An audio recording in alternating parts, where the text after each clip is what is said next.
Good afternoon, everybody. Good afternoon. Good afternoon. Okay, we're going to get started here. I'm going to ask everybody to come on down, take your seats.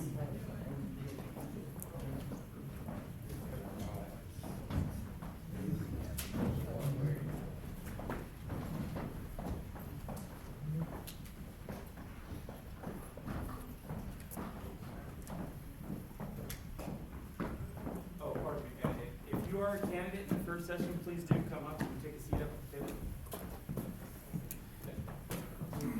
Thank you.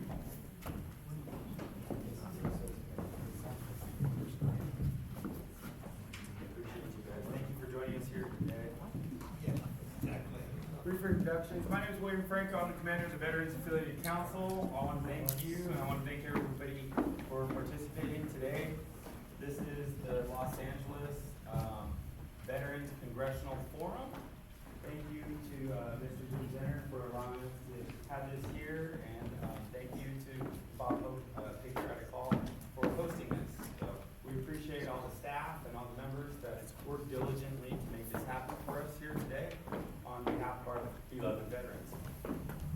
With that being said, I do want to call up Ben.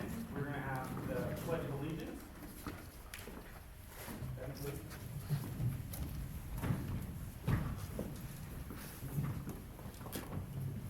I pledge allegiance to the flag of the United States of America and to the republic for which it stands, one nation, under God, indivisible, with liberty and justice for all. We do recognize that there are several different people within the audience. I was informed that we have a member, Eric Dutra, from Michelle Steele's, Congresswoman Michelle Steele's office, and we want to recognize, thank you for being present, Eric. We do appreciate your participation in our event. Did Janisson's people make this well? Okay. With that being said, I want to go ahead and introduce the moderator for our event today, which is Jim Zenner. Thank you, sir. I appreciate you. You're welcome. All right, good afternoon, everybody. Bob Hope Patriotic Hall was built in 1925 and has been a staple for veterans and military ever since. So it's great to have you all here today. Look forward to the dialogue. But first, I'd like to go ahead and introduce our candidates. We have Mr. Michael Koslow, Mr. Christopher Ahuja, all right. Mr. David Ferrell, Mr. Mike Cargile,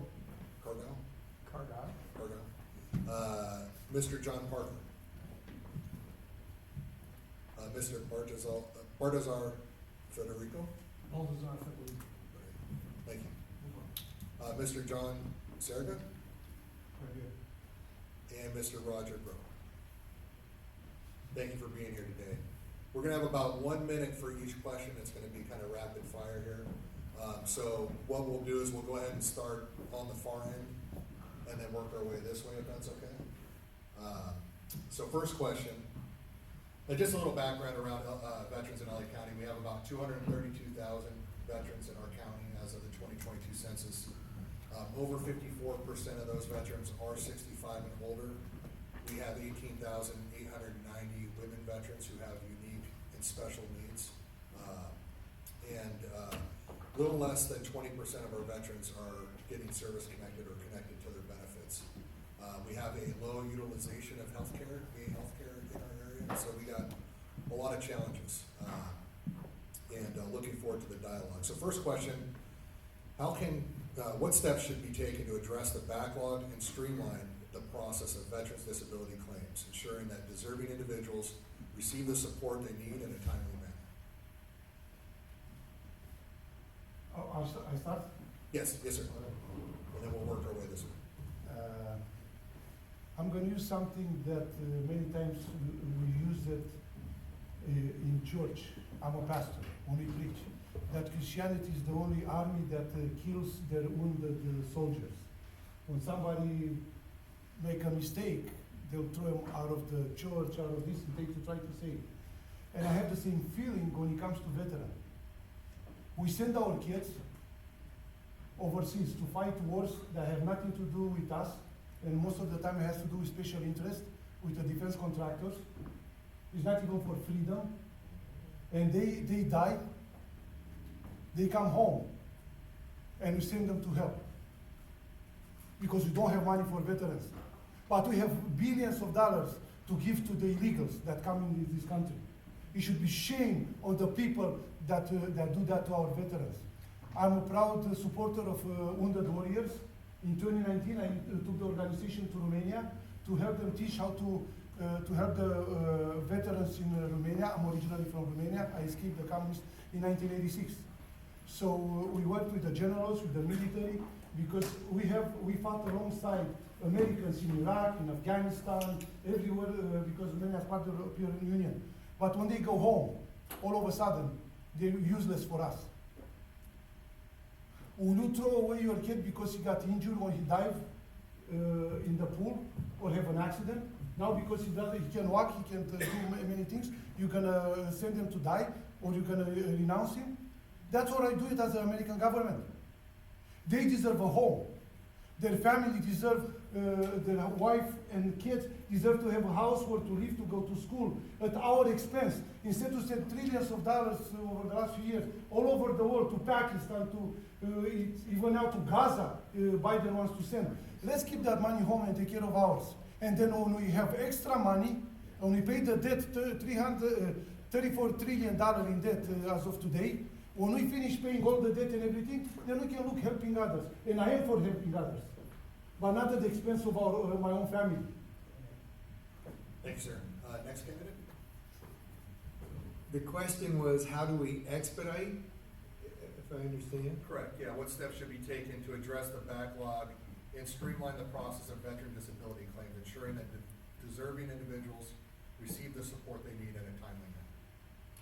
Well, I guess the real problem here is there's two. There's a lack of funding, and then there's the bureaucratic or the bureaucracy which gets in the way of the individuals who return. And I want to echo my fellow candidates' sentiments here. We have to take care of Americans first before we take care of anybody else. And we need to look hard at why we have historic suicide rates among our military. When they come back, they're not reintegrated. So this is step one. Once you deploy and you come back, you have to come back to something that resembles the unit you left. And this is an integration problem because we expect them to fend for themselves. And they just left a family somewhere overseas and they came back and there's no family here for them, so they're by themselves. Then they get depressed and then they go to the VA hospital and they put them on antidepressants and things like this, and then suddenly they're suicidal. I think we're medicating a lot of this, and that should be our number one concern.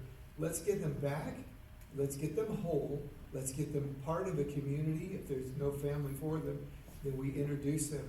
We have to start taking the reins of their reintegration into society very seriously, because we have a catastrophic problem right now with veterans and their inability to function in society due to PTSD, due to a whole host of things.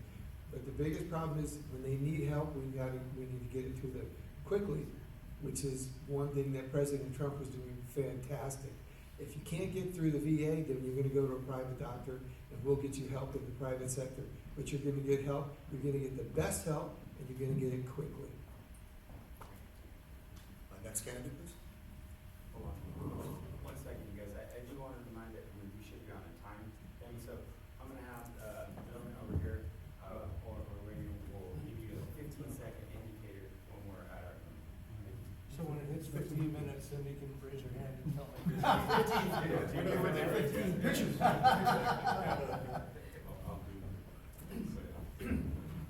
So I agree with everything that both of these gentlemen just spoke about. So I'm going to take a different approach to it. I think it's much more mechanical. There aren't enough hospitals, there aren't enough entry points into the VA system for anybody, either locally or overseas. Because remember, an awful lot of vets live overseas. Number two, we need to privatize that part of it. And there's no reason we can't.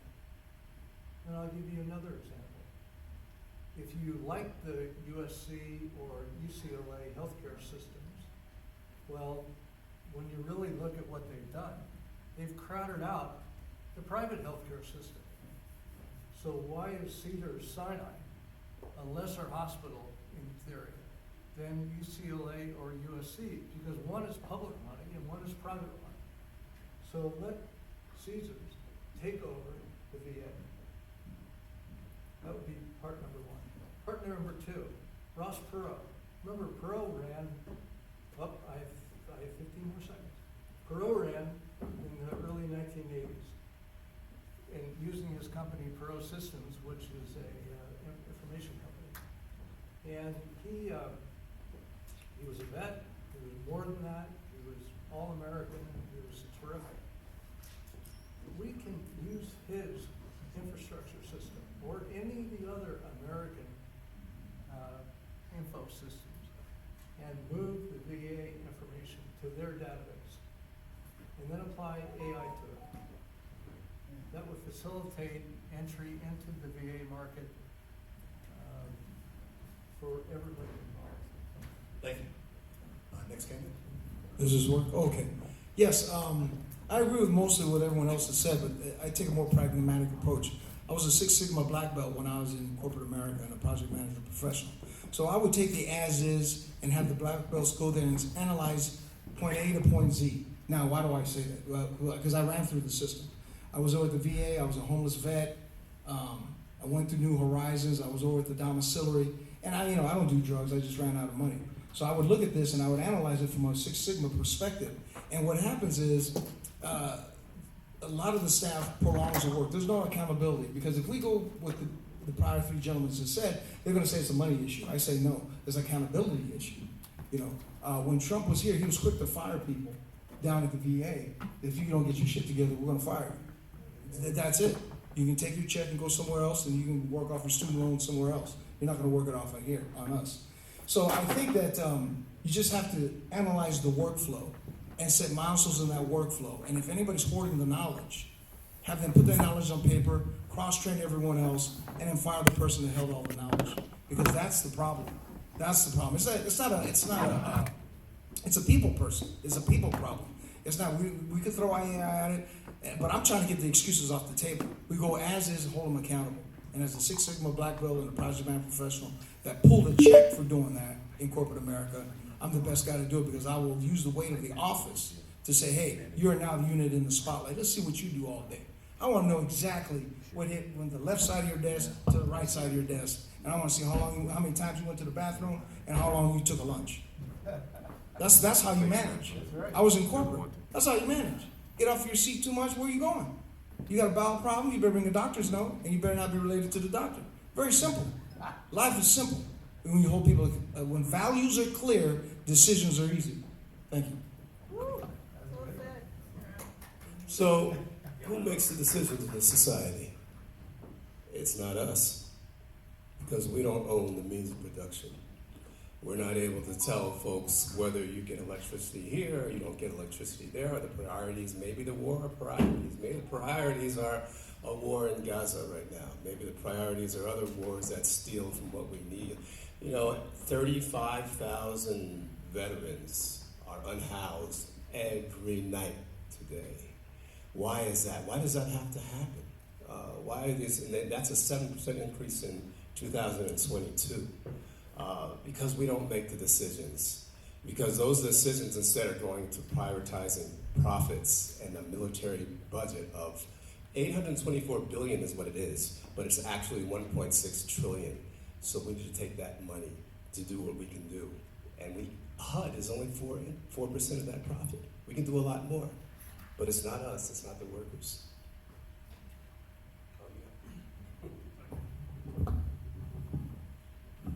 Good afternoon, everyone. Michael Koslow, running for the Congressional 26th District.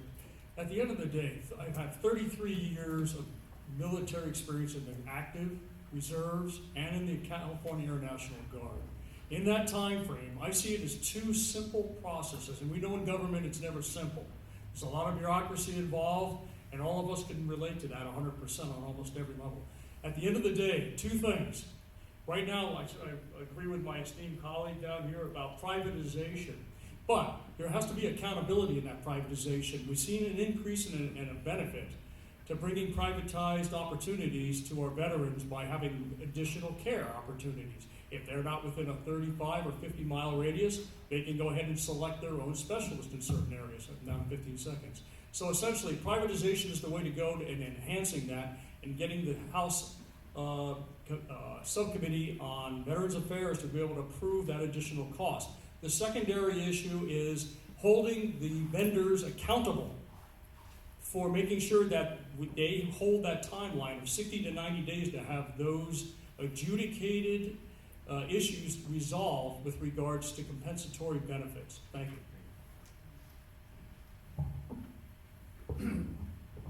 All right, David Ferrell, 34th District.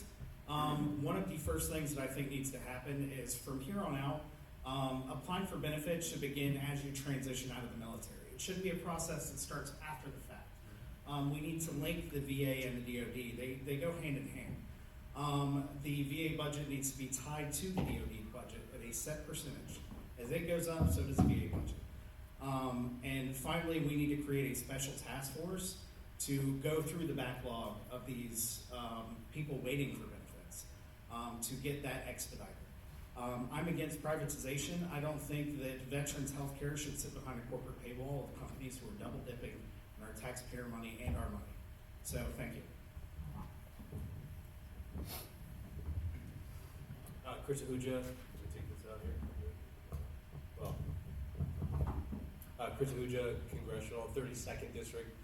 The incumbent Brad Sherman was able to come here. That's what I was told. That's unfortunate because veterans, like everybody here, is taking time out of their day on a Friday afternoon to come to downtown LA to show respect and try and come up with solutions based on the questions that we have here today. So I just want to say to everybody, you know, hats off to you, especially because this isn't our job right now, right? So we're doing that. But to get to the question, I think a lot of people already answered it. We have Republicans here, we have Democrats here, I don't know who else is here. But it does, it comes down to accountability, it comes down to streamlining the process so that, you know, the Sepulveda VA is my district. When I am elected, that's what I'm hearing, that they're not getting the support, they're not getting the respect that they deserve. And it's hard for other offices to facilitate these things because they don't have that leader, that advocate. So the benefits, just the peer respect that they are not getting. We have unhoused veterans, we have so many people being forgotten about. And we do have to have the accountability. That is true, that's 100% true. And it comes from the top. It comes from the top. And if you have strong leadership that is listening, that is participating, and truly advocating for our veterans, and we've lost that kind of respect. You know, this organization, you guys put this on, try to draw in enough people to participate, and hopefully on YouTube or wherever it's uploaded, people are going to be able to become actively involved. The turnout right now for this primary is extremely, extremely low. Whether you're Republican or Democrat, it's important that everybody participate, and that's why we're here. And that's my answer. Thank you very much. So there's a little bit of overlap in your guys' responses, so you might be touching on the same points multiple times. But the next question is really around reintegration. What legislative measures can be taken to support the successful transition of veterans into civilian employment, considering skills translation, vocational training, and job placement programs? And this time we'll start on this end and work our way.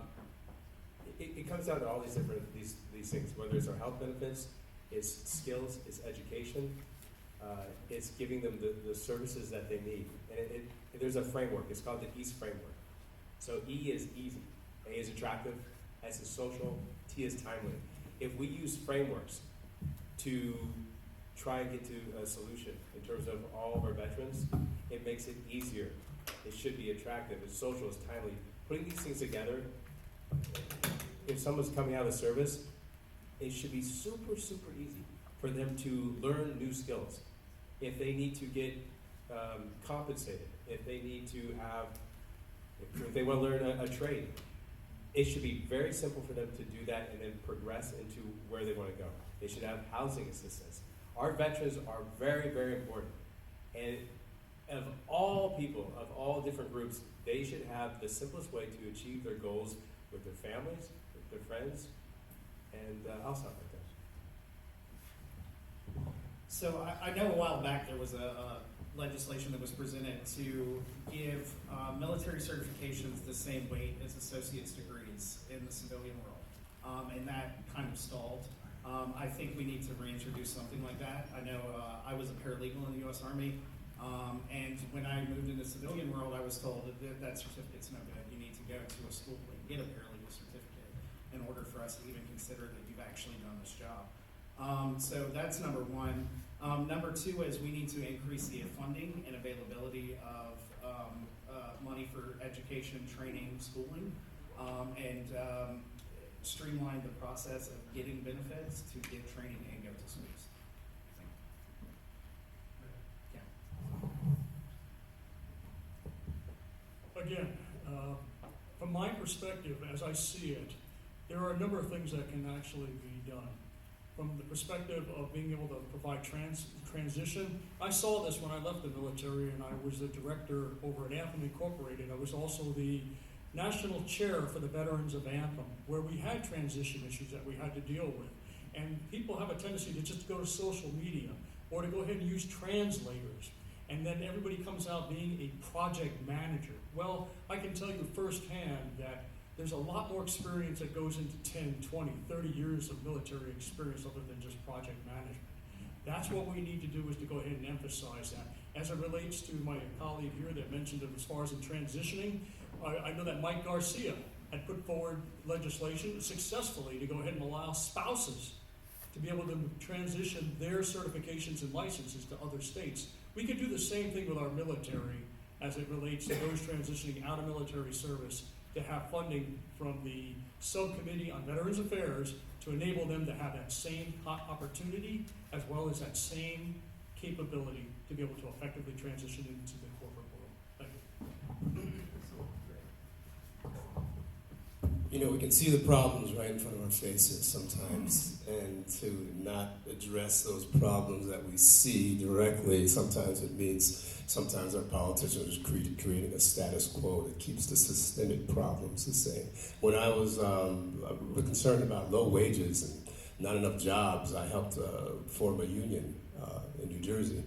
And another thing I did, and here in LA, the wages were too low, so I authored the ballot initiative that we were trying to get onto the ballot in 2013 that pushed the government to push. And right now, California has the highest minimum wages, and so struggle does something, but you gotta look at a problem as what it is. And the veteran problems, the problems are not enough services for people, there's not enough employees, there's not enough unions, there's too much trying to get rid of the unions, all the time to try to get rid of the union, but not treating the problem as it is. The problem is there aren't enough so folks, we have to hire more folks that can be the employees, and it's not that hard. That's the problem. There aren't enough employees. We need more employees. There's lots of money out there. Afghanistan, the war in Afghanistan stole $200 trillion of benefits, of future veteran benefits that we're seeing today, that we're seeing that crisis today. Doesn't have to be a crisis.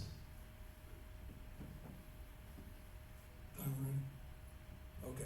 Again, my name is Baltazar Ferrell. He's on the write-in candidate for the 37th district. So this transitional services, I'm sure they already exist. So what we're going to do is, because I want to get the excuse there's no money. Okay, we're going to get that off the table immediately. What works and what doesn't work? What doesn't work, again, it goes back to project management. It goes back to Six Sigma methodology. If line item A works, line item C does not, then we get rid of D and then focus on A.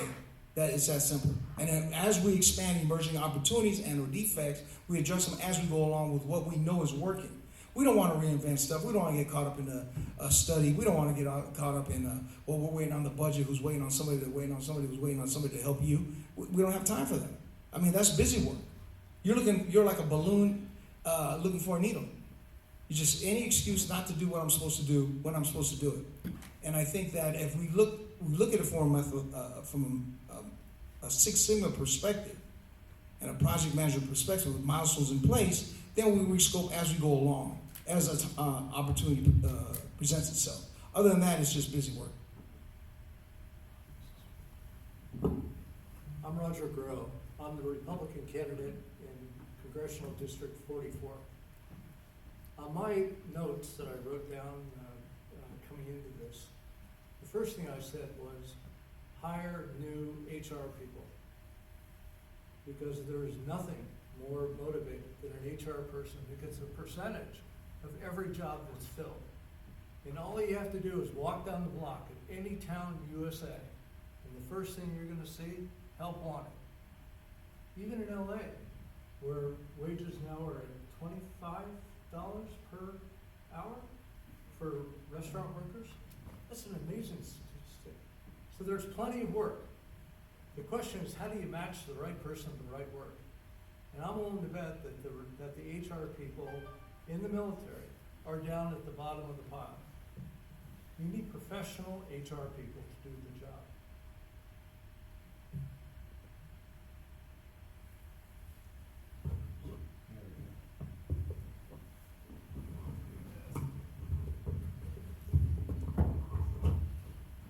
Much better. Mike Cargile, congressional candidate, California's 35th. When you're in the military, you're thinking about what I'm going to do after the military. So there should be an ongoing, revolving, kind of like a job fair with colleges and high school campuses. We know one day this will end, so let's start planning accordingly. You have a GI Bill, okay? That's free money for college. Let's get you in college. All of the local colleges should be competing for your money. But let's say you don't want to be in education. I'm done with learning. Then let's bring in unions. We have trade unions that have these magnificent apprenticeship projects. They should be competing for your attention and your money as well. There's no reason when you leave the military there shouldn't be a whole group of people soliciting you because you're bringing money and you're bringing a skill set and you're bringing a mindset, a discipline that they don't have in the civilian sector. That's one thing I would do to sort of steamroll this.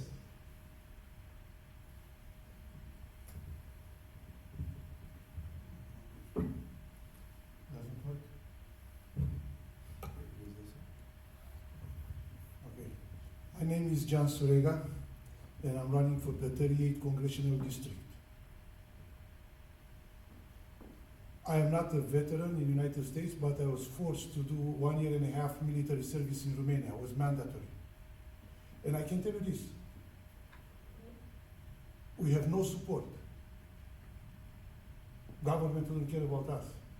We are short on food and everything. But I have something. First of all, I have God. I have faith in God. And then we help each other. So that's something that we have to understand. The soldiers, the sergeants, you don't have to look at Mr. Milley, that is a corrupt general, to help the veterans. If we put a priority on veterans, I learned something in America. We said, if there is a will, there is a way. Until we have the will to do what's right and to help. And yes, there is a money problem because we all make money every month. If you spend more money in things that you don't need, you don't really need, you're not going to have money to pay the bills. It's a simple mathematics. Money is the root for everything. To come here, you have to put gas, you have to pay insurance, you have to have the car working. So everything is about money at one point because you need it. Without them, I can't go overseas, I can't go anywhere. So I'll encourage you guys to make one thing, to be a priority for the veterans and have support groups, have church. Do you know how many pastors, chaplains are in the military? It is a shame. It is a shame. One for every 6,000 or 7,000 soldiers. You should have a lot more chaplains so they can pray with them, we can help them, so you can face the hardship of a war or anything with others, not on your own. Thank you very much. Next question, and we'll go from this side, or that side down this way. Post-traumatic stress and mental health. In the light of mental health challenges faced by veterans, how can Congress improve and expand mental health services, ensuring comprehensive care and reducing the stigma associated with seeking help for mental health. And we'll start with you, Mr. Sarega. I'll be short this time. Because we're talking about mental health. I'll tell you on this. Let's go to DOD, Department of Defense, and tell them to buy a toilet seat for $15, like every one of us buy every day when we need it. And the rest, up to $500, $600 that they pay, let's use it for the medical stuff and whatever the soldiers need. But when you spend $500 for a toilet seat, imagine how much it will cost to treat somebody up here. If for my butt is $500, excuse my language. You know, and that's the stupidity of our government and waste of our tax dollar money. Stop the waste and worry about the mental health than what I see and how much it costs the toilet seat. Thank you. So the issue here is more foundational when you're talking about mental health. I'm a third generation Army officer. My grandfather was World War II, Korea, and Vietnam. My father was killed in Vietnam, and I was in Desert Storm. My mom and I would always ponder this. Why is there such anxiety in today's soldiers when there wasn't back then? And it comes down to the family. There is an assault on the American family that bleeds into the military. It used to be when you fought, you came home, there was someone waiting on you. You had family, you had a wife or a girlfriend, you had a job waiting. And this war on the family is destroying our military because when they leave their unit, that was their family. And there's no family for them to come back home to. And this is destroying their emotional and psychological ability to integrate and to become part of the fabric of this country again. Thank you. Half of America's households are single-parent households. It's pretty difficult if you're a single parent to go to work all day, to make enough money, to pay for food, education, sneakers, whatever it is for your kids. So I get why there's this disconnect between family and then individuals leaving that family. That doesn't mean it's acceptable. So that we should put together an ad campaign and simply saying this ad campaign, stay together. And that means from the minute you're born all the way through grandparent, whatever it might be, and support one another through the family. There's also one more thing that a vet that I spoke with this morning reminded me of. Every vet that writes a sentence should say one thing: veterans first.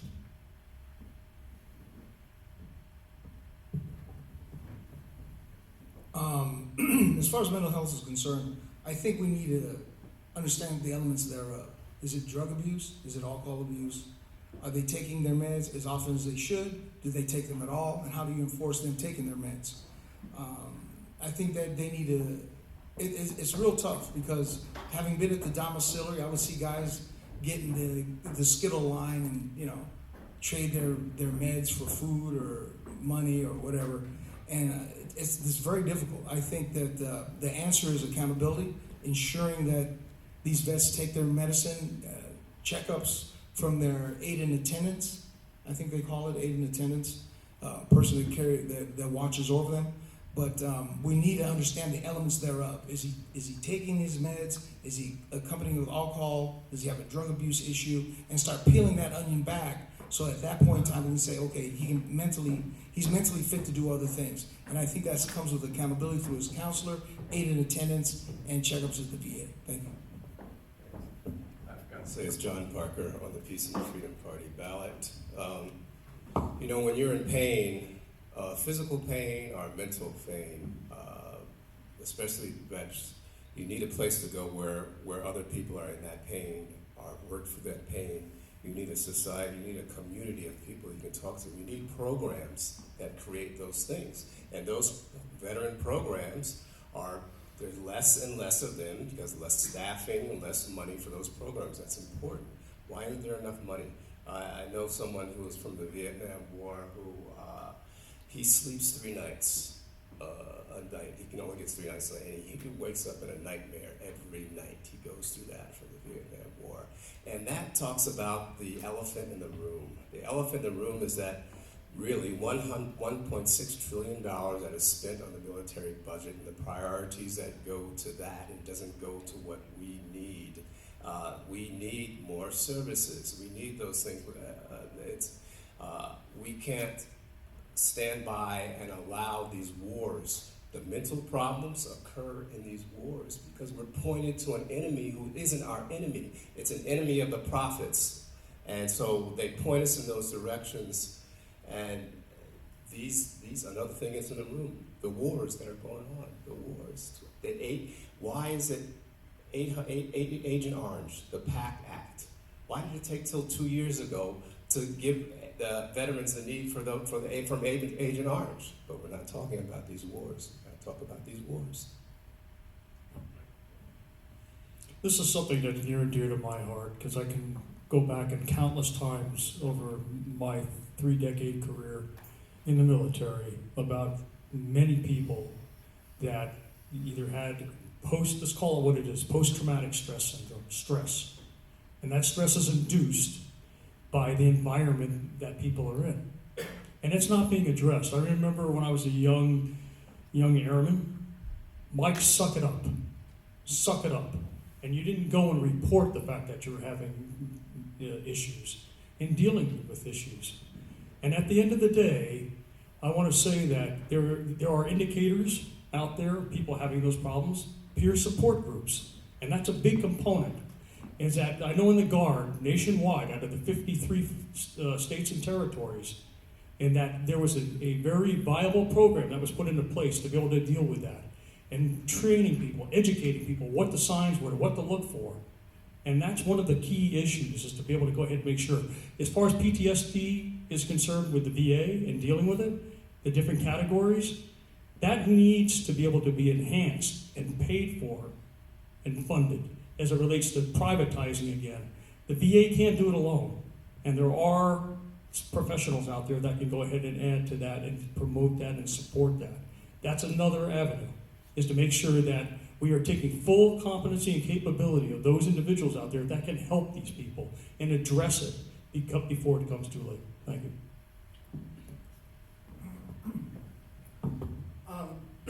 First and foremost, we do need to expand mental health care access, not only within the VA system, but nationwide. There's a shortage of providers, there's a shortage of access, there's a shortage of funds available to get people to the services they need. Next, California has an excellent diversion program for defendants who have shown signs of mental health issues, PTSD, MST. So to expand that nationwide, to get people who have these troubles, who make the wrong choice while suffering, to get them into the programs they need instead of punishing them, I think that's definitely something that needs to be focused on. Finally, I think the VA needs to have its hands untied when it comes to experimental treatments. I have a close friend that I served with, struggled with PTSD enormously. The VA could do nothing for them for years, and then they stepped outside of the VA and they went into a psychedelic targeted therapy. And ever since then, their symptoms have been alleviated, their symptoms are nearly gone. But the VA could never do that because of the legal classification of that treatment. So that's it. Thank you. Chris Ahuja, Congressional candidate, 32nd District. A lot of what everybody's said already. There's a lot of value to that, a lot of empathy, sympathy, and overall concern. In terms of reducing the stigma to PTSD, the good thing in terms of social media, there's a lot of organizations that have come out in the past 5-10 years. There's so many, and they talk about these issues. And that's a big part. How do we reduce the stigma? How do we engage the community? And somebody brought up family values earlier. Family is part of that. And if someone doesn't have a family, then you have your community, you have your groups. So community is one of the most important things. And you do, like someone also mentioned, you have to have the services. They have to be funded. You have to have the right people, the right health professionals. You have to have an understanding that, first of all, one size doesn't fit everybody. Each person goes through different experiences, whether it was Desert Storm, whether it was Vietnam, whether it's Ukraine. Everybody has a different story. Everyone it's how they're raised, how they grow up.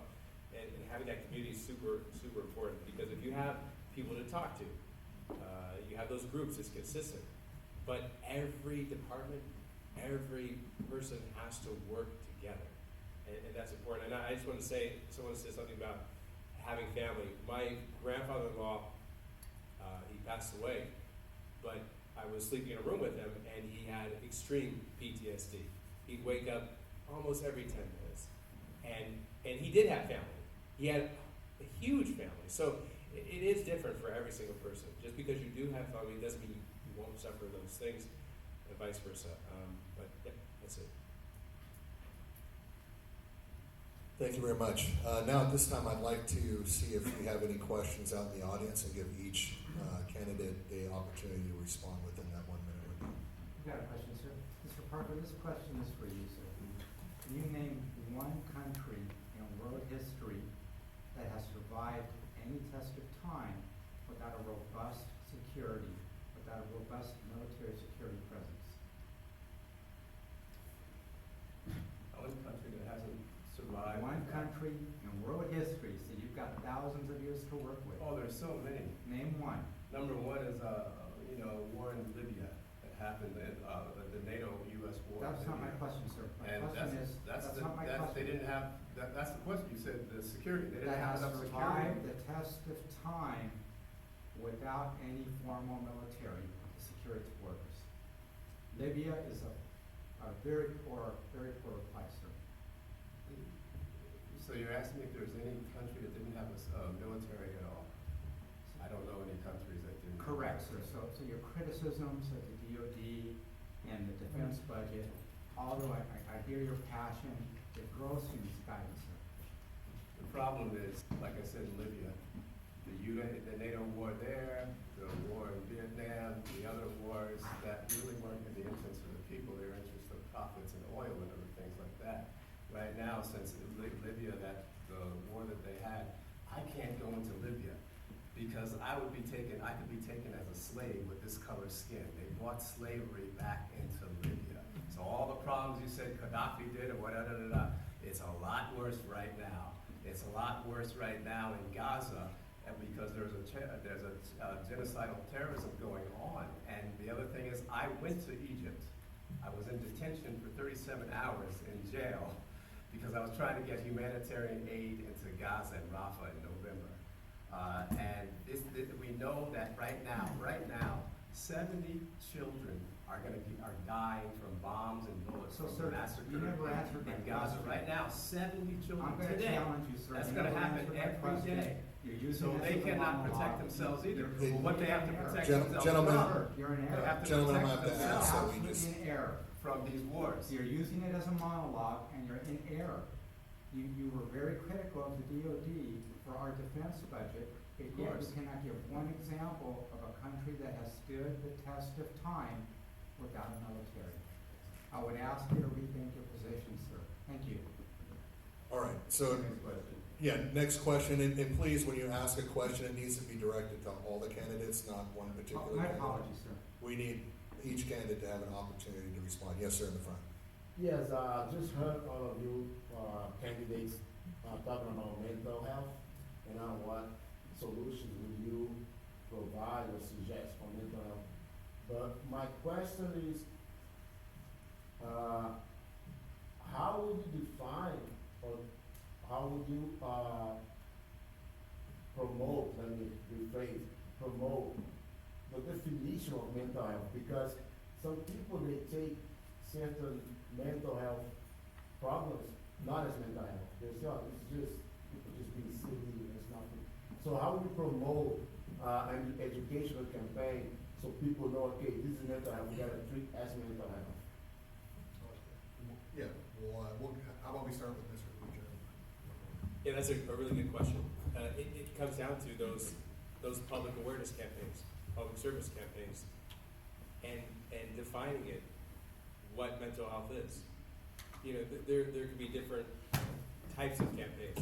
You have commercials, you have print advertisements, you have things using social media. Social media is a great way to promote the awareness. You know, it's the same as people promoting themselves for the running for office. You know, you have signs, you have advertisements, but it can be done in a way that is able to target specific people, specific populations, whether you're using Facebook and whether you're targeting those areas, those specific populations, so that way, not just some person who's not in the military, who's not a veteran, but the right people, and create those campaigns. It sounds like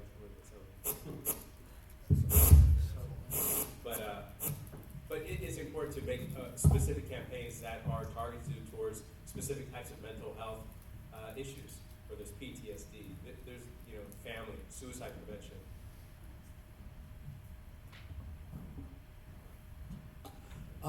We definitely need awareness. I agree with that. There needs to be expanded campaign ads, things like that about mental health. I think that candidates should be open and honest if they've had mental health issues. Like I myself have anxiety issues that I deal with. I also think that we need to support experts in the field, like with diagnoses, with the standards of care, and how that should be applied. Good question. What it comes down to is that you have what they call as far as in defining mental health issues. Mental health is a deviation, if you will, from what they consider the norm. What is the norm? Well, the Diagnostic Systems Manual, 5TR, which is what the version is right now, outlines all the different types of issues that have been identified within the psychiatric community. Okay, that's great scientifically, but when it actually gets down to actually talking and dealing with people, that's where we need to be able to make sure we have the adequate capabilities and competencies in our mental health providers, not just within the government, but also within our medical communities as well, within the private sector, to be able to go ahead and deal with those kinds of things. So there is a categorization of all of that, but you need professionals to be able to go ahead and deal with that. And then social workers to be able to go ahead and address those on a limited basis, to be able to go ahead and help people through those different issues. It's biologic or it's substance abuse in many, many cases. Those are the two things that need to be addressed categorically. Thank you. Also, it's a good question, good answer. We also have to understand that the problems aren't there just by themselves.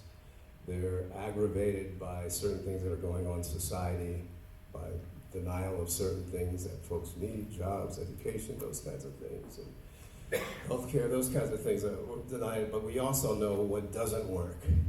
What doesn't work is not having enough mental professionals to go to a place where someone's causing a problem. They have a knife in their hand, or they're just yelling at someone, and then the police show up and they shoot them. That's not very good mental health care. That didn't have to happen. A lot of folks could go there with no guns, no nothing, and you can de-escalate, you can talk, you can do it if you have an understanding, but the money isn't there for that. And that's one thing we definitely don't need. We need the increase in joblessness, the increase in houseless, homeless folks. We see a rise in mental problems as well, and drug addiction as well. So we got to tackle both of these things. And like I say all the time, get the priorities not to maximize profits, but to go to what people need. Again, Baltazar, Federico for the 37th District.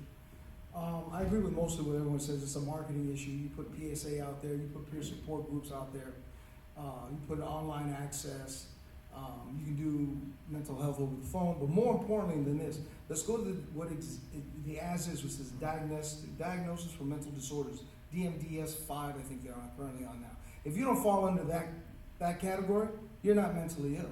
you're just an axe, probably on drugs, alcohol, and you need to man up and get your shit together. That's what I would tell him. And why would I say that? Because I was homeless for 48 months, right here on 14th and Alameda. I had to hook up to the electric light. I stole water from the fire hydrant to the hot shower. If it wasn't for my Army experience, I would have been. But one thing I did learn is that everybody's waiting for someone else to help them. Now, when I came out of homelessness, now keep in mind, I was at the Chrysalis, I was at PATH, I was Union Rescue Mission, and I said, these people are idiots, because I had to go through this sober. I just ran out of money. Now, that's exactly what we should do based on my experience. Because I said, these guys are just high on drugs, and they want to stay high, for whatever reason. Thank you.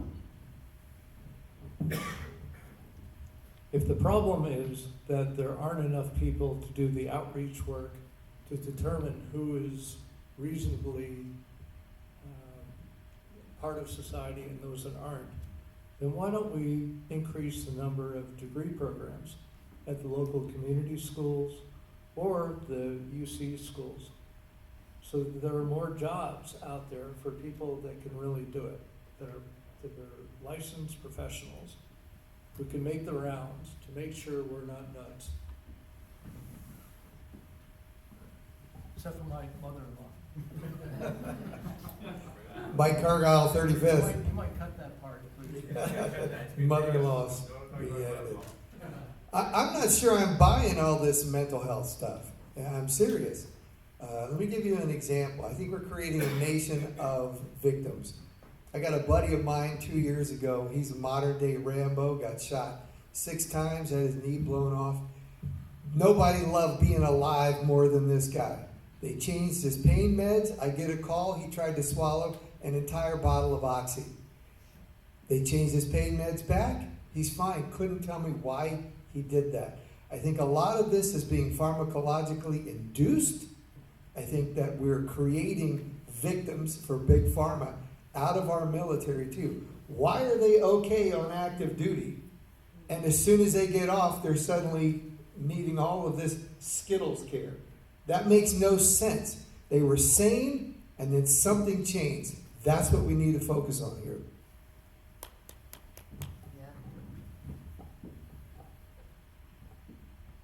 I'm not an expert, because every time I see a mental issue, I pray to God, because He's the one that created the brain, which is so complex. But I can tell you one thing. I agree a lot with the gentleman to my right. My father went to the Second World War in Europe. And a lot of them. There was a gentleman that was in my church in Amirada, died at 99. And he catch both wars, First and Second World War. And he will tell a story how tens of people died at the left, at the right, and this. And guess what? When they got home, no one has mental institution. No one had anything to support. They have the family, they want to work because they have to find the food to live. So I do believe we're creating a generation of victims. We make them sick before they are even sick. Because guess what? I escaped the communist Romania. I slept with a tree in the Alps when I crossed to Austria. With snow, it was cold in October. And guess what? Nobody gave me any pills, anything, and I don't need the pills. I have 38 years in America. I have not seen a doctor in America yet because I take care of my health and I have faith in God. And I'm not worried about tomorrow because that's God's day. I'm worried about what I'm going to do today to do something good for me, for my family, and for the society. I know there are some people are sick. But you don't need to go to the military. Just driving here, you saw how many sick people we saw on the street that need mental health. Because when you choose to use drugs, then you are your own victim. I have 2 sons that are police officers. One is a lawyer now, mayor of Newport Beach PD. The other one is detective with Anaheim PD. They never smoke, they never use drugs. I can put the hand on the Bible. I never smoke. I never use drugs in my life. It's possible. How the Hispanic said, si se puede. But that comes at home. Prepare them when they go to the military.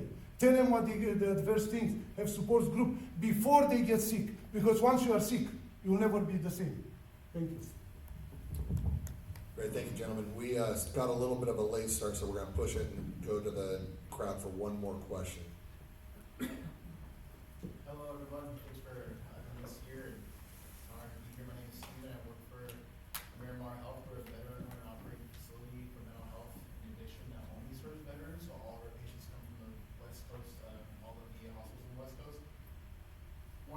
problems that we face is we'll get calls from veterans any day. I run 24 hours. I have my work phone with me now.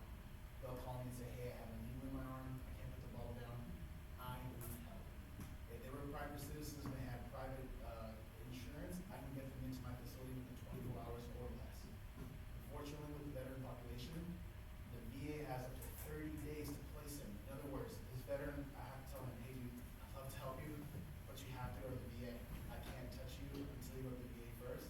And when they get to the VA, they're told, "Sure, we'll send you to Miramar Health, or we'll get you somewhere in 30 days time," right? So all that is to ask, what are some things that you guys are going to be thinking about putting into place for our veterans to get care faster than civilians or as fast as them?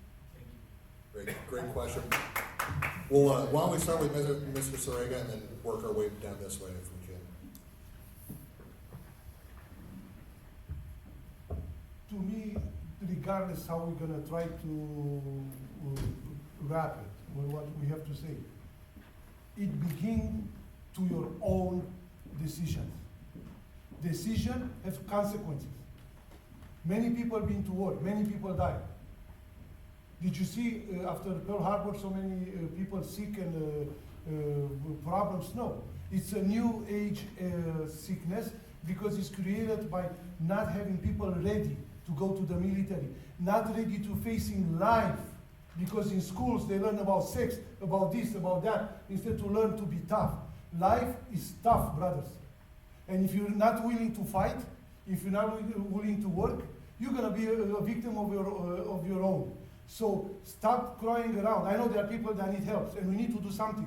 And I'm not an expert, but I'm sure there are experts that can do. But the first thing we do, let's prepare the young generation for life, not sex and drugs all day long. How in the world there's drugs in the military, or it's about discipline, or it's about order, and you have people taking drugs? Yeah. Should be a shame of ourselves that we allowed in our military drugs and everything, and our DOD and everybody else that's there are complicit because they know it.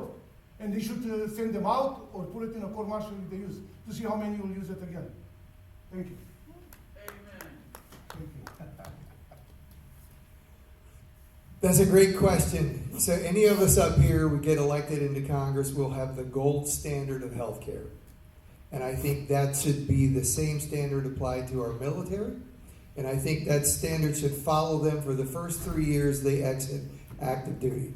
Wherever they go, as we reintegrate them, hopefully we get them a job or they get with trade unions. But wherever they go, they got 3 years of rock solid, gold standard health care for reintegration, for dealing with PTSD, all these. But after 3 years, you have to reintegrate completely. But I think that would go a long way to alleviate the issues you're dealing with right now.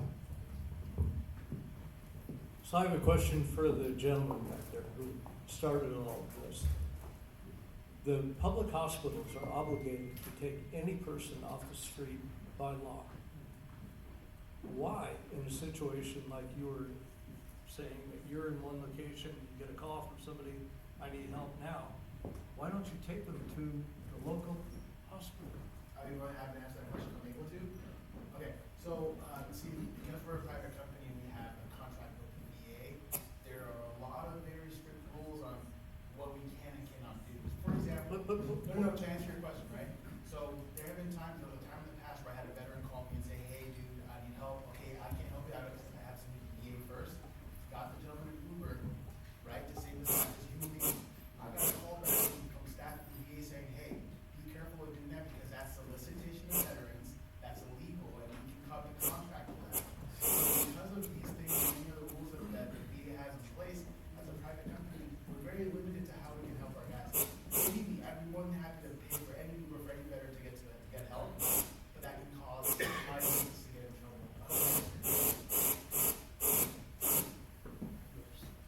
Well, I think that, again, it's a workflow issue. Now, if you got a vet sitting there with a needle in his arm, getting high or doing whatever he's doing, you call the police. What's your location? And just say the key words the cops need to hear for them to get on the spot. Now, in a perfect world, I would, again, go back to my Six Sigma skills and say, okay, well, you can't touch him for X, Y, Z. Or VA, he can't get it to the VA. Or so let's say he gets to the VA and he's trying to get to you. Now we're dealing with a discharge nurse. Now we're dealing with a TAR, treatment authorization request. And the reason why I know this is because I used to own an adult day healthcare center. So I know all the barriers to entry of getting help. But I can tell you this, is that if this is mapped through, because all of them are the same, whether you go to Crescent City or just Dago, everybody's dealing with the same set of rules. So all you need is a workflow chart and say, okay, this is the guy who's blocking it. This guy right here. How often do you block these things? Put him in the spotlight. So you're the one that's causing all the problems. See? And he gets priors for that. Hey, you're just looking for a check. Get your 8, hit the gate, put him off special projects, kick him over. He's a union guy. Kick him over to the side. You're on special projects to the next 5 years until you retire. Good luck. Thank you. It's interesting how the more privatized, the worse health gets, the more people are in need. Why should you have to worry about an Uber or something like that to get people basic health care? That's ridiculous. There's 186 billionaires in California alone. You just take, that's about over $680 billion in the top 10 of those folks. $608 billion. Take 2% of that money and you can solve the housing crisis. You can solve the healthcare crisis, but the priority is not. It's for the rich and it's the financially and financial and industrial monopolies rather than us who create that wealth. We're the ones who create the labor that create the wealth that gave them the money to do that. So why should we have to go through? It's not rocket science. More doctors, that's what we need. We need a healthcare system that's not privatized. But we have to make that the priority. We really can't depend on the politicians to do that. It's going to be status quo. What we got to do is we got to build a movement to put some fire up into their behinds to make them do the right thing. And that's the only thing in the history of this country, the civil rights movement and other things, it's the people's movement that makes the change. And that's what this campaign is about, making that change, not going to Tweedledum or Tweedledoo or whatever. I'm saying that because I had a stroke in April, and it took 3 months for me to get a cardiologist and a neurologist. 3 months. Now that we get a stroke, you gotta do it really quick. They gotta know what's happening, or you could die. Luckily, I didn't die, but that's the kind of health care that we are getting, and the veterans are getting, and we can't stand for that. I want to say thank you for that question because the circumstances beyond pissed me off. You're telling me, buddy. And as a Department of Defense contract expert for almost 40 years, if I'd like to talk to that VA person, because as a senior executive, I'd fire him on the spot for that. That is emergent care, to this gentleman's earlier comment. That is emergent care. And under any circumstances of emergent care, no contract provision can cause and threaten the life of an individual. So whoever told you that is clearly grossly mistaken under every circumstance. You have the right to provide that individual with immediate care and services to be able to preclude the loss of life and death. Ultimately, at the end of the day, what it's going to come down to, if I'm in Congress, I'm going to take a look at that, and I'm going to make damn sure, that if there's a provision in there in any contract that even remotely suggests that a person should not receive immediate care, that needs to be addressed immediately. Thank you. Boost the budget, cut the red tape. Every single veteran, whether they serve 2 years or 20, signed up to essentially be willing to give them. So they deserve concierge level care. The end. So I would do everything in my power to stop things like that from happening.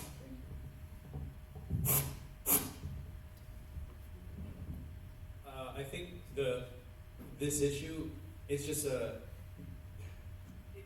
it's the whole healthcare industry in itself. So just like all of us here, regular healthcare, these things, then they come into the veterans. It's a healthcare issue it actually covers the whole situation. When you have healthcare that is failing us, whether you're a veteran, I know somebody, they do very well, and their kids have a bad disease. They got the bill for that. I'm digressing a little bit, but they got the bill for that. They couldn't even pay for it. This is a systemic problem. where health insurance, especially veterans, the fact that you have to deal with that, which sounds like on a consistent basis, is bullshit. We shouldn't have to do that. This is why healthcare in America has to be reformed. And it should start with veterans. A veteran shouldn't have to deal with that. It's ridiculous that they will go across the world to defend our democracy, to keep us safe, and then they can't even get the service that they should have. This is a huge problem, and it permeates into our communities everywhere, whether you're Republican, whether you're Democrat, whether you're independent. Healthcare shouldn't be this difficult. I remember, it's on tape right now, but my wife, she can't drink any alcohol, right? She had like a little glass of wine, and we were in some small town in France. It was super cheap, amazing food. She passed out. She was fine, no big deal, but it looked pretty intense. So they called the ambulance. They had the whole thing. Ambulance came. She's already, like good to go. We're staying like right there. And they're like, no, she can't leave yet. She has to talk to the doctor. I was like, what doctor are you talking about? And then like, what's the bill gonna be, right? We're waiting around, they talk to the doctor, and then that was it. They're like, you can go. My point is, we didn't pay a single dime. The service was super quick. That means I should stop talking. But it's a healthcare issue. It's for this entire country. And if you're getting contributions from different healthcare industries, it's gonna be hard for you to make objective decisions, whether it's for the people or for veterans.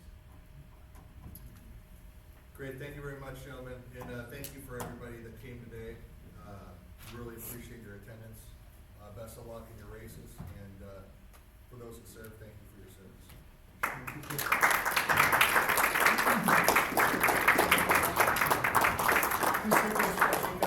Should we do a group photo?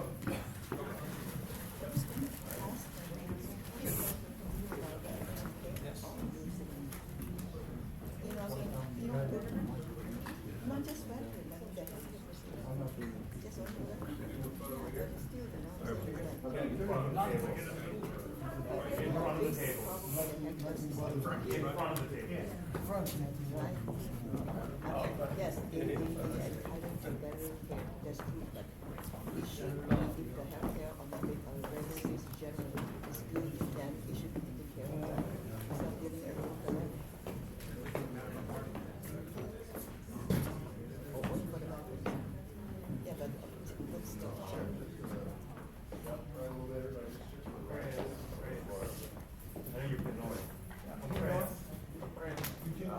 It was in my nose?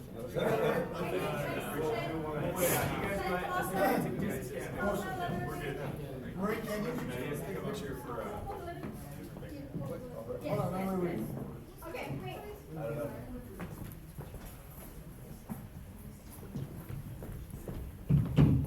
Okay, ready? 1, 2, 3. Got it.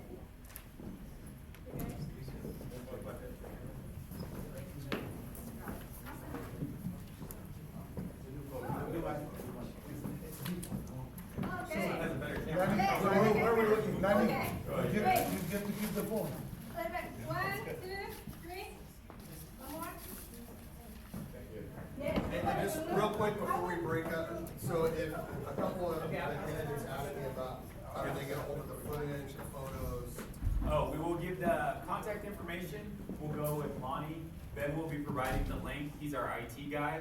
So that way you guys can parse up the stuff and help with your guys' campaign. Yeah, well, he's trying.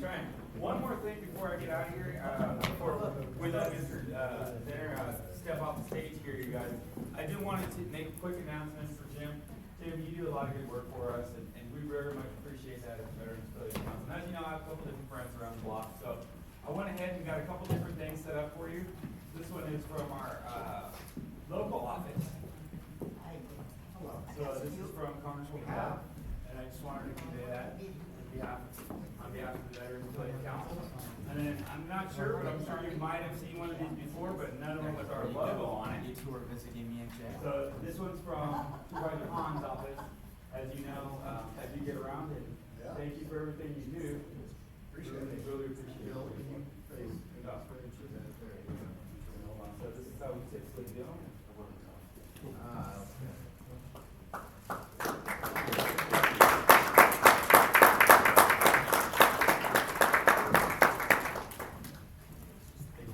Thank you guys. Really appreciate you guys. God bless you guys. God bless you guys. Thank you for stepping up and coming out here. Thank you, Governor. Appreciate it. How are you?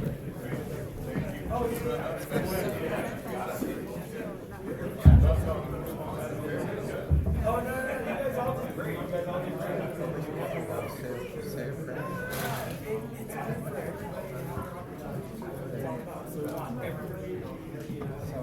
It's about everybody sharing their stuff.